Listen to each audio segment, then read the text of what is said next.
into the Gospel of Mark. So here we go. We are in Mark chapter 8, verses 22 to 26. Here we go.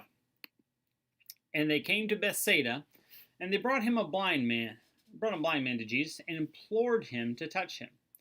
Taking the blind man by the hand, he brought him out of the village, and after spitting on his eyes and laying hands on him, he asked, "Do you see anything?" He looked up and said, "I see men, for I see them walking like trees walking around." Then again he laid his hands on his eyes, and he looked intently, and it was restored, and began to see everything clearly. And he sent him to his home, saying, "Do not even enter the village." Okay, this is something of a weird story.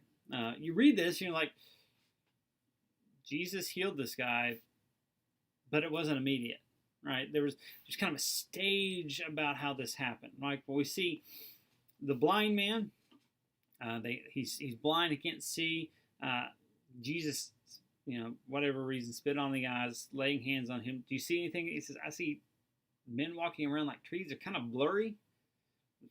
I can sort of see shapes here. That's about all I got." And the next thing we see is, "Hey, look, I see everything clearly." Next time.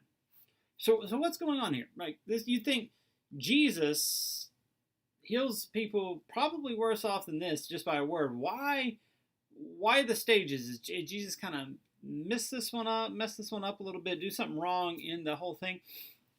Well, no, I think we're seeing literally here a lived out parable for what's going on in the rest of the gospel. Really what's going to happen next. So the big thing that we see here is this kind of progressive seeing, progressive sight. And what Jesus is pointing to, and really in this miracle, that especially when we look at what's about to come, is that people are starting to see, but it's really kind of fuzzy. People are starting to understand, but everything's not really in complete focus yet. So it becomes a lived out parable for belief.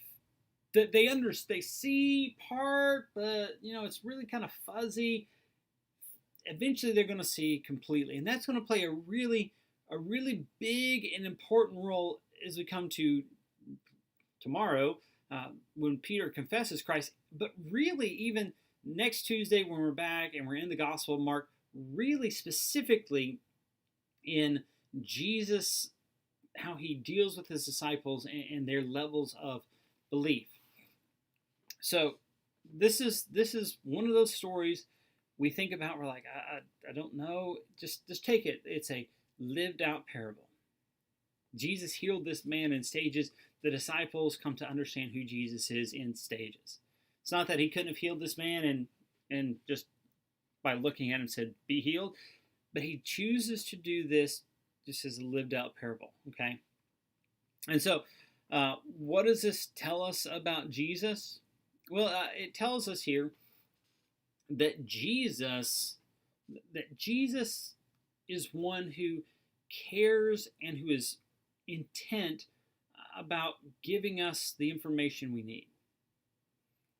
He's not satisfied with us sitting around. Okay, well, that was good enough. No. He wants us to keep going forward. He cares about that. He wants to make sure we get it right.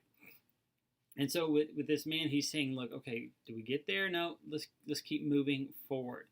And so that's what we see here. It shows us he has the power to heal. Obviously, we've seen that time and time again, but here we see him giving us hints that there's something bigger at play. And then what does it tell us about ourselves? Well, we're like this man. I think from time to time we make a step forward, but we don't quite get all the way there. And so Jesus says, take another step.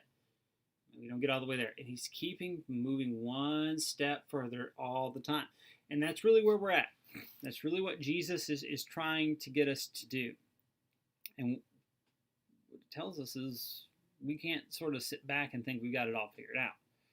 We got to keep pressing on. So what does this call us to? Well, it calls us to keep pressing on, to make sure to take those extra steps. Don't think, hey, one and done. No, keep going. Keep moving forward. Keep going in the direction you need to go.